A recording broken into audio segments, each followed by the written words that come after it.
السلام علیکم ورحمۃ اللہ وبرکاتہ۔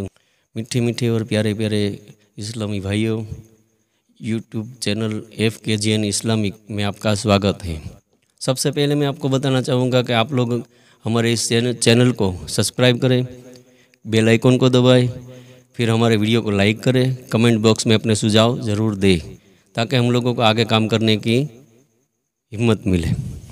چلیے، میں آج کا ٹاپک ایسے کوئی میرے ذہن میں تھا نہیں، لیکن آج جمعہ کا دن تھا، نماز پڑھنے میں مسجد میں گیا تو ہمارے امام صاحب مسجد رضوان کے اندر تھے۔ انہوں نے زکوٰۃ کے بارے میں بہت ہی پیارے انداز سے تقریر فرمائی، تو میں نے سوچا چلو آج میں اسی ٹاپک کے اوپر ویڈیو بنا لیتا ہوں۔ تو آپ لوگ انشاءاللہ ہماری اس ریئیکشن ویڈیو کو ضرور دیکھیں گے اور پورا واچ کرنا انہوں نے کیا بتایا۔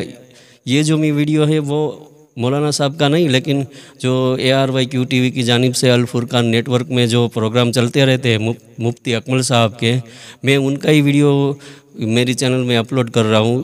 ہاں، سیم ٹو سیم وہی بیان جو ہمارے امام صاحب نے بیان یہ مفتی صاحب کا ہے، تو ان سے ملتا جلتا بیان تھا، تو اس کے لیے میں نے سوچا کہ چلو میں آج یہی ویڈیو میں ہمارے اس FKGN اسلامک یوٹیوب چینل میں لگا دیتے ہیں۔ میں مفتی اکمل صاحب کا ویڈیو دکھا رہا ہوں۔ زکوٰۃ اور فطرہ سب سے پہلے تو آپ اپنے قریبی ان رشتہ داروں کو دیں جو آپ کے قریب ترین ہیں، پھر اپنے شہر کے لوگوں کو دیکھیں کہ جو آپ کے شہر میں غریب وغیرہ ہیں ان کو دیں، اور اگر ایسا نہیں ہے تو پھر آپ شہر کے باہر بھی دے سکتے ہیں، اس میں کوئی حرج نہیں ہے۔ اور خاص طور پہ جیسے آپ باہر کے ممالک میں وہاں پہ اطراف میں اکثر ایسے لوگ نہیں ملتے ہیں کہ جو مستحق نظر آئیں، تو اگر وہ یہاں پہ ایشیا کے اندر بھیجتے ہیں، ہندوستان میں، پاکستان، بنگلہ دیش وغیرہ، سری لنکا وغیرہ، تو اس میں شرعاً کوئی حرج نہیں ہے، بھیج سکتے ہیں۔ لیکن یہ ضروری ہے، جیسے میں نے آپ کو عرض کیا، کہ سب سے پہلے اپنے قریبی رشتہ داروں میں دیکھیں جو مستحق زکوٰۃ ہو، اس کو فوقیت دیجئے، اس کے بعد پھر اپنے شہر والوں۔ اچھا، پھر شہر والوں کا بھی مسئلہ ایک یہ ہوتا ہے کہ لوگوں کے پاس کھانے پینے کو کافی ہوتا ہے، سب کچھ ہوتا ہے، لیکن پھر بھی وہ مانگتے رہتے ہیں، تو اچھی طریقے سے اس پر بھی غور کرنا چاہیے، کیونکہ اب ایک اور بھی پہلو ہے جس کو ہمیں نظر انداز نہیں کرنا چاہیے۔ ایک تھا نبی کریم صلی اللہ علیہ وسلم کے دور کا معاملہ، کہ دینی معاملات میں جب کبھی نبی کریم صلی اللہ علیہ وسلم نے صحابہ کرام سے کچھ طلب فرمایا کہ چندہ دو، تو انہوں نے دل کھول کر چندے دیے، اور زکوٰۃ کا نظام علیحدہ چلتا تھا، وہ غربا میں تقسیم ہوتی تھی۔ لیکن آہستہ آہستہ تغیر زمانہ ہوتا گیا، اور اب لوگ دین کے لیے خرچ کرنے کے لیے تیار نہیں ہیں، تو اب مجبوراً پھر دینی معاملات کو چلانے کے لیے بھی زکوٰۃ اور اسی طرح فطرہ، اسی طرح صدقات وغیرہ استعمال کیے جاتے ہیں۔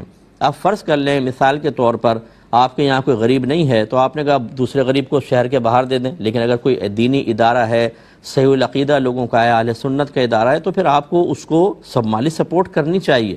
اسی طریقے سے اگر یہاں نہیں ہے، کسی دوسرے شہر میں ہے، تو ان کو دینی چاہیے، کیونکہ دین کا کام اگر آپ نہیں کریں گے، ہم پیٹ بھرنے پہ توجہ رکھتے ہیں، ایمان کی حفاظت پر کوئی توجہ نہیں ہے ہماری۔ اکثر میں نے یہ دیکھا ہے، جی کھانا کھلا دیں گے، ہم غریب کو دے دیں گے، فلاں کو دے دیں گے، اور نہ اس غریب کو علم دین حاصل ہے، نہ اس کو ایمانیات کی پرواہ ہے، نہ وہ یہ جانتا ہے کہ کلمات کفر کیا ہوتے ہیں۔ آپ نے کھلا پلا کے ٹائٹ کر دیا اس کو، نہ نمازیں پڑھتا ہے، نہ روزہ رکھتا ہے، نہ حج کرتا ہے، نہ زکوٰۃ، گناہ میں ماہر ہے۔